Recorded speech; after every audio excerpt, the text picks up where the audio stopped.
Jesus Cristo seja na vida de todos os irmãos. Amém? Como é bom estarmos na casa do Senhor, com o povo do Senhor, louvando louvores ao seu nome, orando e ouvindo a sua palavra. Abramos, irmãos, as nossas Bíblias no livro de Cântico dos Cânticos de Salomão, capítulo 3. Nós leremos a última seção desse capítulo, que vai do verso 6 ao verso 11. Farei a leitura, peço por gentileza que os irmãos acompanhem com atenção o que a palavra de Deus nos diz. Cantares 3, do 6 ao 11, diz assim a palavra do nosso Deus. Que é isso que sobe do deserto como colunas de fumaça, perfumado de mirra e de incenso e de toda sorte de pós aromáticos do mercador? É a liteira de Salomão, 60 valentes estão ao redor dela, dos valentes de Israel. Todos sabem manejar a espada e são destros na guerra. Cada um leva a espada à cinta por causa dos temores noturnos.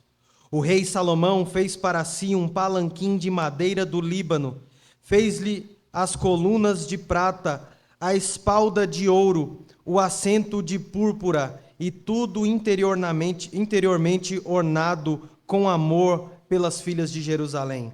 Saí, ó filhas de Sião, e contemplai ao rei Salomão com a coroa, com que sua mãe o coroou no dia do seu desposório, no dia do júbilo do seu coração. Amém. Vamos orar de novo. Senhor, nós te agradecemos pela tua palavra, que é viva e eficaz. Tua palavra, ó Deus, que penetra os nossos corações, que traz a verdade que nos liberta. Ó Deus, em concordância com a oração da nossa irmã que aqui já foi feita, nós queremos rogar ao Senhor que o teu Santo Espírito, Deus, esteja sobre nós, nos guiando, nos auxiliando, ó Deus, neste momento de meditação na tua palavra. O Senhor me ajude a expor a tua palavra e ajude todos nós a entendê-la e vivê-la em nossos dias. Essa é a nossa oração, em nome de Jesus Cristo. Amém.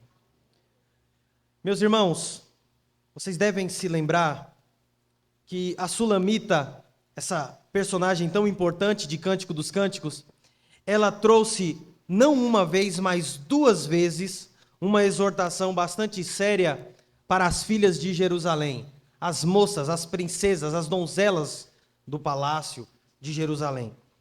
Ela trouxe duas exortações, uma no capítulo 2, verso 7, e ela repete essa mesma exortação no capítulo 3, verso 5, e ela vai aparecer de novo lá na frente. E ela convoca as filhas de Jerusalém a não despertarem, não acordarem o amor antes do tempo. Ela diz, vocês precisam ter calma, vocês precisam se manter puras, vocês não podem dar vazão ao amor, às paixões naturais, é verdade, mas vocês não podem dar vazão a essas paixões antes do tempo determinado por Deus. Ela disse isso com ênfase. Até aqui ela já disse duas vezes e ela o fará novamente no decorrer do livro.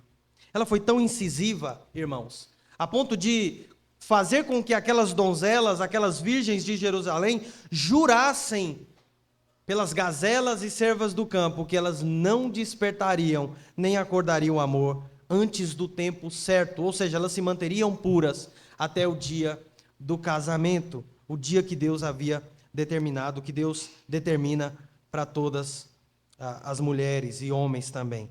Além disso, irmãos, além dessa exortação, o próprio relacionamento da Sulamita com o rei exemplificava isso. Ela mostrava às jovens de Jerusalém não apenas com palavras, mas com o seu exemplo, porque ela se mantinha pura até o dia do seu casamento. Ela se guardava, ela não despertava o amor de forma precoce, prematura, apressada, ansiosa, apesar do fato de que ela desejava muito estar com o seu amado. Desde o primeiro verso, aliás, do segundo, porque o primeiro é a autoria e o nome do livro, mas a partir do segundo verso, da primeira fala dela, ela já demonstra o amor e o desejo que ela tem pelo seu amado. O livro já começa dizendo, a Sulamita dizendo, beija-me com os beijos de tua boca. E algumas traduções dão a entender que ela está, na verdade, não pedindo a ele, mas expressando o desejo de ser beijada por ele. Ela está imaginando ser beijada por ele. Então veja, o desejo dela pelo seu amado era ardente. Ele pulsava dentro dela, mas ela não despertava antes do tempo. Mas para a Sulamita, irmãos, valeu a pena ter esperado. Valeu a pena ter controlado os impulsos, a paixão, o desejo, a expectativa, a pressa de estar com o seu amado, porque o tempo dela chegou. O dia dela despertar o amor chegou, e é isso que essa passagem nos narra. Aqui, irmãos, nesses versos que nós lemos, nós temos uma descrição de como se deu, aqui pelo menos os primeiros momentos aqui do casamento da Sulamita com o rei. Nós temos aqui, irmãos, a celebração do matrimônio que foi por tanto tempo aguardada. Esse texto aqui, irmãos, é o centro, o coração de Cantares de Salomão. Como nós já dissemos aqui várias vezes, esse texto não é uma narrativa. Nós não podemos olhar para os seus capítulos como uma sequência temporal, cronológica. Aqui são uma coleção de poemas, e há quem compare este livro como um álbum de fotos. Nós temos aqui, não em ordem cronológica, mas aqui os melhores poemas de amor desse casal. Mas apesar disso, a maioria das passagens que vem antes do capítulo 3, irmãos, narra um período em que ela ainda não estava casada com o rei. Mas agora ela se casa com ele. Aqui nós temos o momento do seu desposório, o desposório de Salomão, do rei, como diz o verso 11. E desposório, irmãos, é casamento. Aqui nós temos essa celebração. Final do capítulo 3 mostra o cortejo que conduziu o rei até a sua noiva. Isso é curioso porque no costume daquela época era assim. Não era a noiva que ia até o noivo, mas o noivo que ia ao encontro da noiva. Naquela cultura, naquela época, funcionava dessa forma, e é isso que nós vemos aqui. O rei se aproximando da Sulamita, junto com uma comitiva, e a sua chegada é gloriosa, é triunfal, é um dia de celebração, de festa, porque aquele período de dormência, de espera, de inverno, cessou. E agora eles podem celebrar a união deles de forma completa. Eles podem consumar o relacionamento deles. E é isso que o capítulo 4 vai nos mostrar. Veja, irmãos, logo após o casamento, que é essa passagem que nós estamos lendo, nós temos uma troca de elogios deles mais uma vez. E no final do capítulo 4, lá no verso 16, na última parte, a Sulamita convida o seu amado a tomar posse dela. Ele diz: venha, aproveite agora do que é seu, ou seja, é um convite para que ele desfrute dela, porque o tempo chegou. Ela diz: venha, amado meu, para o seu jardim e coma os seus frutos excelentes.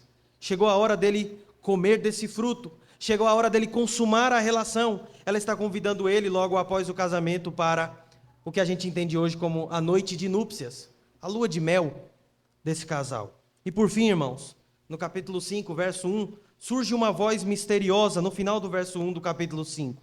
E muitos comentaristas interpretam essa voz como sendo a voz do próprio Deus. E é uma voz que aprova a relação desses dois.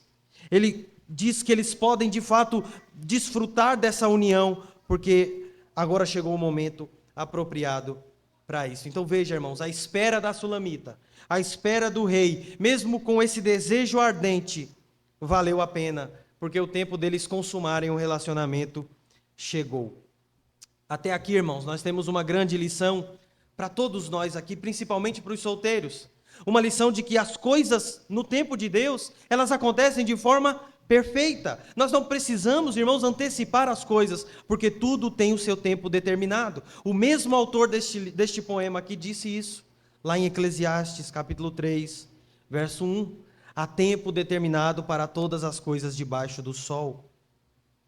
Deus determinou todas as coisas e nós vemos isso aqui na história, ainda que seja uma história fictícia, criada por Salomão aqui, como uma parábola que ilustra outras realidades espirituais, mas mesmo assim nós temos esse princípio aqui sendo ensinado.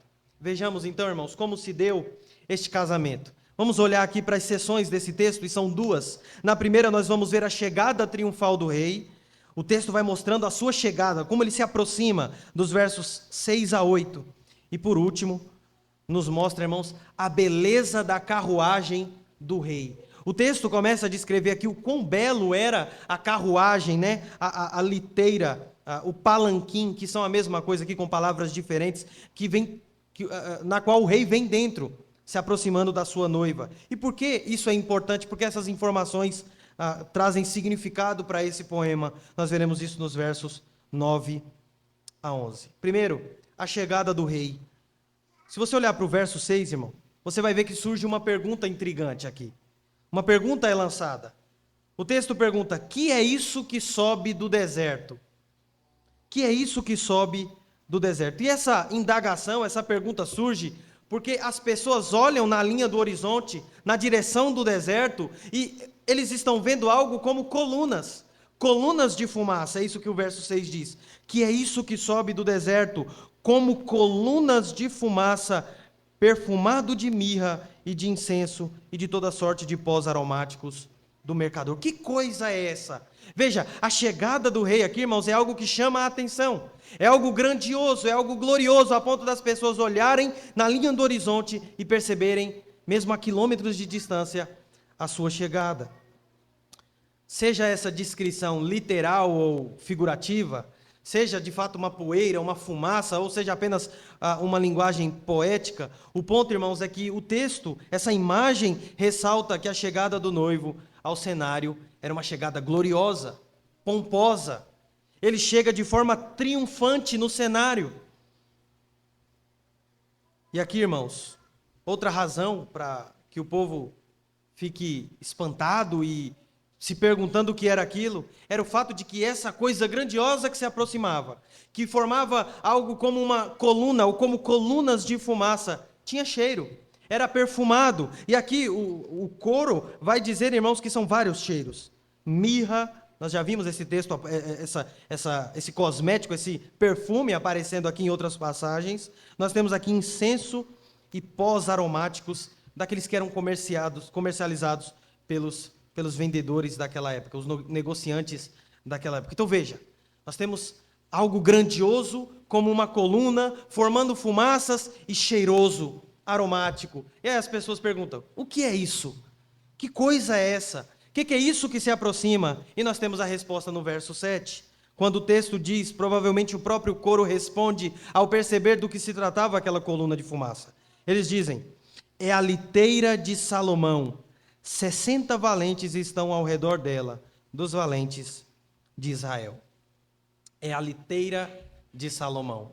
E, ao contrário do que talvez muitos tenham pensado, liteira aqui não tem nada a ver com leite, tá certo? Não é leiteira, é liteira aqui, irmãos, é um carro daquela época. Os irmãos já devem ter visto em filmes ou livros, aqueles carros que é como uma poltrona dentro de uma caixinha, com duas hastes laterais, e animais ou pessoas, escravos geralmente, carregavam, e ali dentro tinha uma pessoa nobre, um rei. Os irmãos já devem ter visto aquela cabine, uma poltrona, alguém importante dentro, e escravos carregando, geralmente 2 de cada lado carregando o rei ou aquela pessoa importante que está ali dentro. É dentro deste transporte da época que Salomão ele vem ao encontro da sua amada. E o texto vai dar outra palavra para este mesmo veículo. No verso 9 vai chamar de palanquim. Mas é a mesma coisa. Salomão, o rei, o amado, o noivo, se aproxima da sua noiva para o dia do seu casamento. No dia do seu casamento, dentro de uma liteira. E o texto vai dizer, irmãos, que ele vem acompanhado de uma grande comitiva. Muitos soldados estão juntamente com ele. E essa bela e gloriosa procissão que se aproxima com o rei, levanta poeira e se assemelha a uma coluna de fumaça. Então veja, provavelmente este fenômeno, essas fumaças, essas colunas, são formadas pelo grande tumulto de pessoas que se aproximam para o dia do casamento do rei. E nós vemos com isso, irmãos, que era um casamento glorioso, importante, cheio de pessoas. E esse palanquim, irmãos, é um símbolo não apenas da riqueza, do luxo, das condições que o rei tinha, mas também, irmãos, nos mostra a importância dele, o quão importante ele era, porque ele estava seguro não apenas dentro daquele palanquim, mas acompanhado por 60 homens. E não eram soldados comuns, o texto vai dizer que eram soldados notáveis, de destaque, homens valentes. Verso 7 diz: 60 valentes estão ao redor dela. Dela quem? Da liteira. Dos valentes de Israel. Todos sabem manejar a espada e são destros na guerra. Cada um leva a espada à cinta por causa dos temores noturnos. Veja, então não eram soldados qualquer.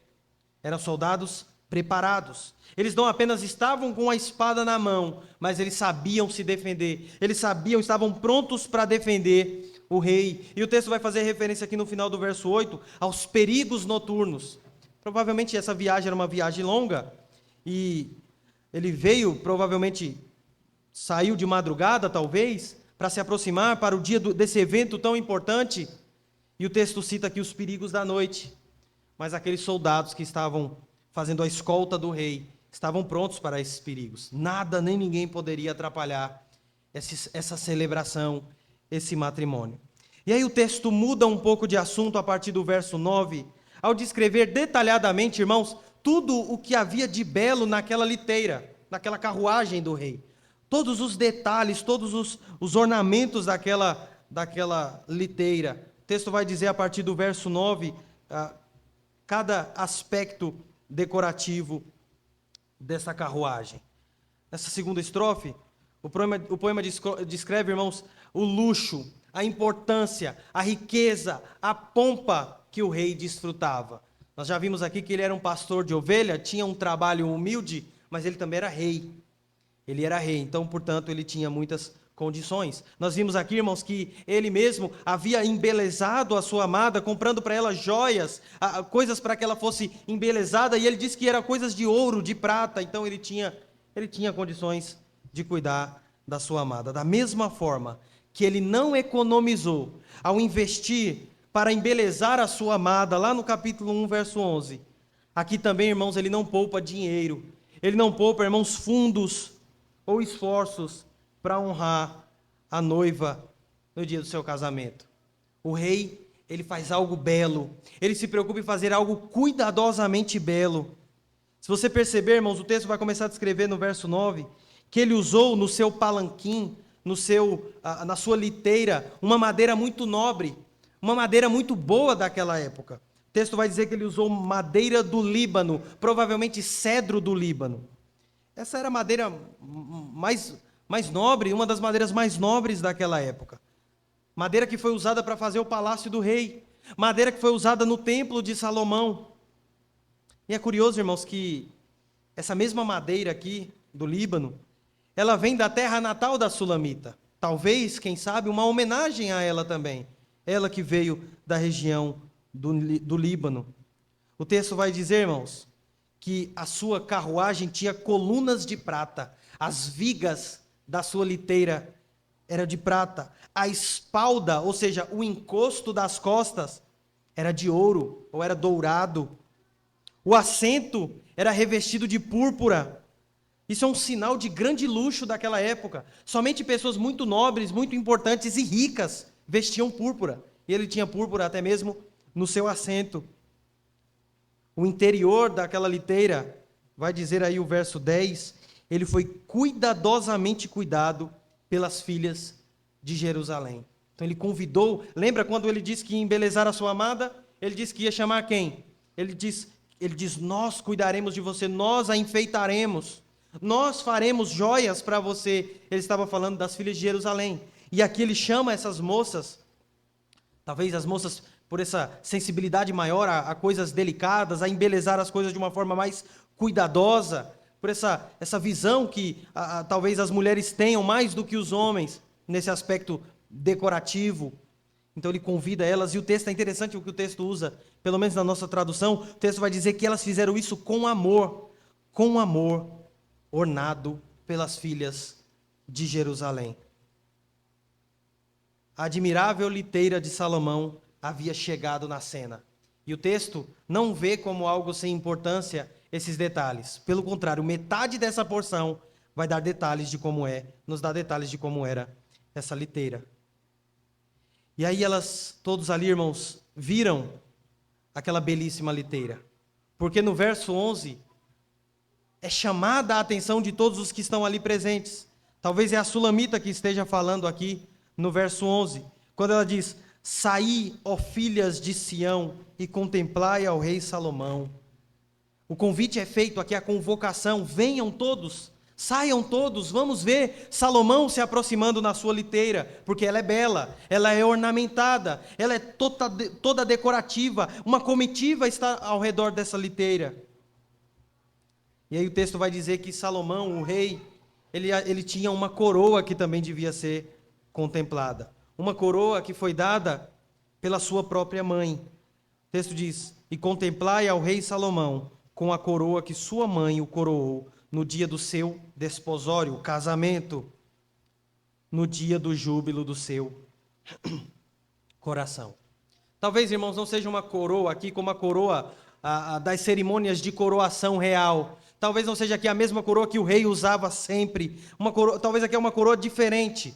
Talvez aqui seja um diadema, uma grinalda, uma coroa, talvez uma coroa feita de louros ou de galhos, como aquelas coroas dos Jogos Olímpicos. Ou talvez uma coroa feita com outros metais, que era um sinal de honra, de alegria, um símbolo de júbilo para aquela época, como nós vemos lá no Salmo 21, verso 3. Mas o ponto importante aqui, irmãos, é o papel da mãe de Salomão ao coroar ele no dia do seu casamento, no dia do seu desposório. Isso pode ser literal, talvez ela tenha colocado uma coroa, seja ela como for, colocado uma coroa na cabeça do rei no dia do seu casamento, ou talvez seja uma linguagem figurada para mostrar aqui o papel, o envolvimento dos pais da família no dia do seu casamento. O Tremper Longman, ele defende essa visão quando ele diz: podemos estar lidando aqui mais com a imaginação poética do que com uma prática verdadeira. Em todo caso, a referência à coroa serve para acrescentar glória à cerimônia de casamento. Então, mais uma vez, nós temos aqui, seja isso literal ou simbólico, mais um elemento que mostra o quão glorioso, o quão grandioso, o quão triunfante foi aquele evento que foi o casamento da Sulamita com o rei. E é interessante, voltando aqui ao aspecto do papel e do envolvimento da mãe no casamento aqui, é curioso, irmãos, que nesse contexto aqui aparecem as duas mães, tanto a mãe da Sulamita quanto a mãe do rei. Nós vimos a mãe da Sulamita, ou uma referência a ela, no capítulo 3, verso 4, quando ela procura o seu amado e ao encontrá-lo, ela chama ele para a casa de sua mãe. Ela diz que colocou ele dentro da casa de sua mãe. E aqui nós temos agora a mãe do rei aparecendo. Talvez aí, irmão, seja, não sei, mas talvez seja aí um sinal, uma lição para nós, da importância da bênção dos pais quando se trata dessas questões de relacionamentos. É claro que, no final das contas, em última instância, os pais não vão escolher com quem os filhos vão se casar. Nós vivemos em outra época. Isso foi muito comum no passado, hoje não é tanto. Mas isso nos mostra também, irmãos, a importância de que os casamentos, as novas famílias surjam a partir de uma aprovação, de uma bênção também dos pais. Talvez esse texto nos conduza a isso também. Irmãos, quero trazer algumas aplicações para as nossas vidas, com base em tudo isso que nós vimos. É notável, irmãos, a importância que o Cântico dos Cânticos dá, não apenas ao casamento em si, mas também à preparação e à realização. Quase tudo que nós meditamos aqui, irmãos, é sobre a preparação, sobre a espera, sobre a expectativa, sobre a paciência. Então veja, irmãos, parece que às vezes, no nosso ponto de vista, parece que o casamento é o momento mais importante. Parece que o casamento é a única parte da relação que realmente importa. Mas Deus, irmãos, quer nos ensinar, quer nos preparar também nos momentos de espera. O intervalo até o casamento também é algo no qual Deus nos traz ensinamentos, maturidade. Deus nos ensina, nos conduz. E às vezes, irmãos, nós queremos queimar etapas e atropelar alguns processos, pelo menos no que diz respeito ao casamento, às relações amorosas, como nós estamos vendo aqui à luz deste texto. O casamento, irmãos, ele é um momento que demanda atenção meticulosa, preparação minuciosa e honra aos casados e principalmente a Deus, que é o Criador do matrimônio. Nós precisamos, irmãos, fazer isso com atenção, com cuidado, com a reverência a Deus. Nós não podemos, irmãos, em nenhum momento nos unir a outra pessoa sem ter esse entendimento. Sem ter esse entendimento de honrar tanto o casal em si, quanto o nosso parceiro em si, quanto o próprio Deus. Isso é algo que deve ser feito, irmãos, em honra ao Senhor. As cerimônias de casamento têm um significado de testemunho e memorial, tanto para os casais presentes, quanto para os solteiros. O casamento, irmãos, é um período que marca a nossa vida. O D.A. Carson, ele tem um livro, o Timothy Keller tem um livro chamado Nascimento, Casamento e Morte. Um livro muito bom, inclusive. E ele vai nos trazer algumas instruções ali naquele livro acerca do que ele julga ser os 3 momentos mais importantes da vida de uma pessoa. Pelo menos para aqueles que casam, né? É o momento do nascimento, do casamento e da morte. Irmãos, nós temos aqui algo então que muda as nossas vidas de forma bastante significativa. Por isso não pode ser feito de qualquer jeito, ao nosso próprio modo, com as nossas malandragens, com as nossas pressas, com as nossas agonias, com o nosso jeito. Nós devemos nos submeter àquilo que Deus diz a respeito disso. E nos submetendo, termos paciência e esperar o tempo de Deus. Principalmente os solteiros. Solteiros precisam entender isso. Irmãos, tocando em outro assunto agora à luz desse texto, muitas pessoas pensam hoje de forma equivocada a respeito do casamento e menosprezam este evento, essa cerimônia, essa celebração e não se preocupam com a oficialização do casamento, dessa união. Muitos pensam, e vocês já ouviram isso, coisas do tipo, não preciso de um papel para provar que eu lhe amo, né? Eu não preciso de um papel para ter compromisso com essa pessoa que eu amo, que eu estou unido. Não preciso de um papel para provar nada para ninguém. Mas, irmãos, nós não podemos desprezar aquilo que Deus valoriza. Nós não podemos, irmãos, porque nós já vimos aqui que o casamento ele tem um significado de testemunho, de memorial. Nós não entendemos como um sacramento, obviamente, é claro, que isso fique bem claro, mas esses memoriais, essas lembranças têm um significado para a nossa vida. Pense, por exemplo, no dia do seu batismo, nós falamos aqui acerca de como é importante lembrar desse dia, né, o dia que nós fomos inseridos no corpo de Cristo. Nós falamos aqui até de Lutero, que ele escreveu em sua mesa o dia do seu batismo.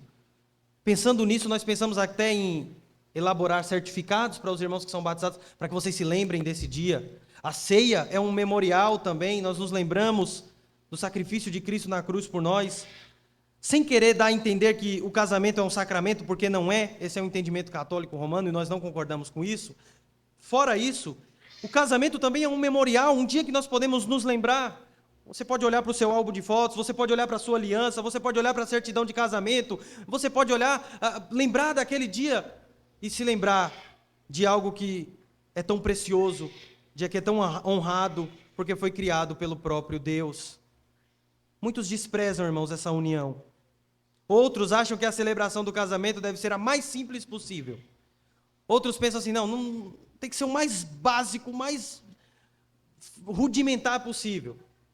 E há outros que pensam, não, este é o dia principal da minha vida, e ostentam em grandes festanças, e gastam uma fortuna nos dias do seu casamento. E a pergunta que surge é, qual é a visão correta?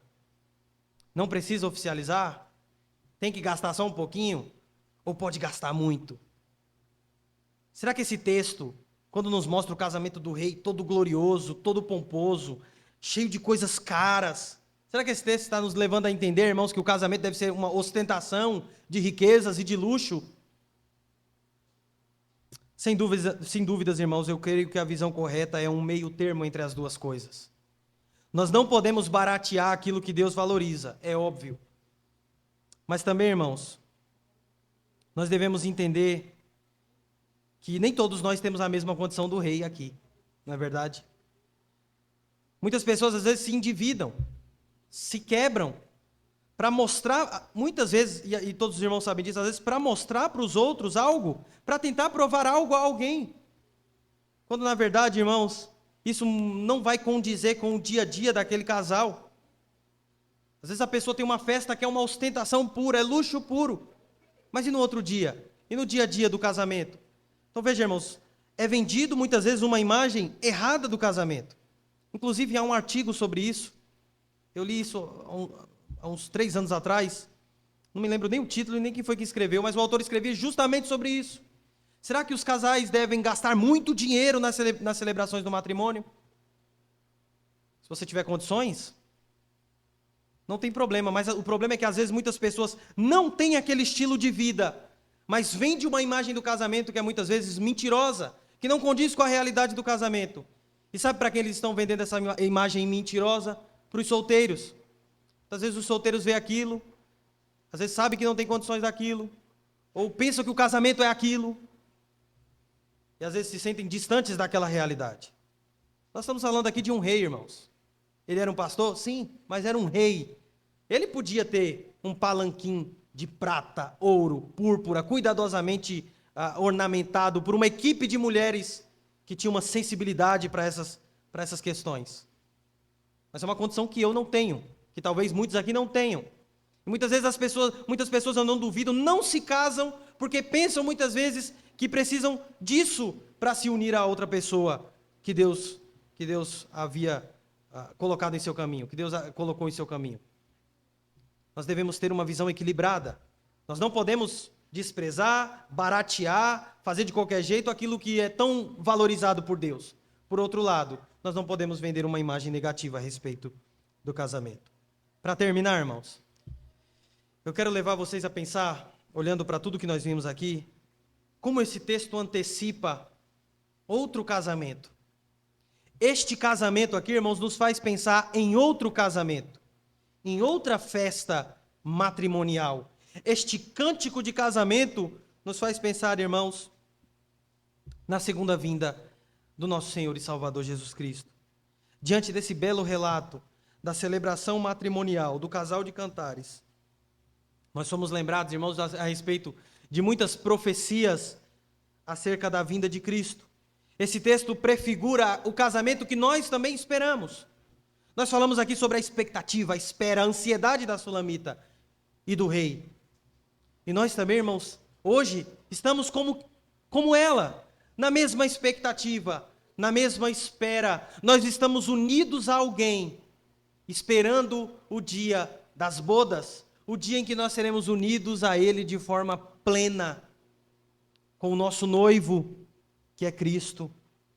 Assim como a chegada triunfal do rei na liteira é descrita de forma gloriosa e pomposa, o rei se aproxima, ele se aproxima como algo que dá para ser visto por todos. As pessoas olham e perguntam: o que é isso? Que colunas são essas? Que cheiro é esse?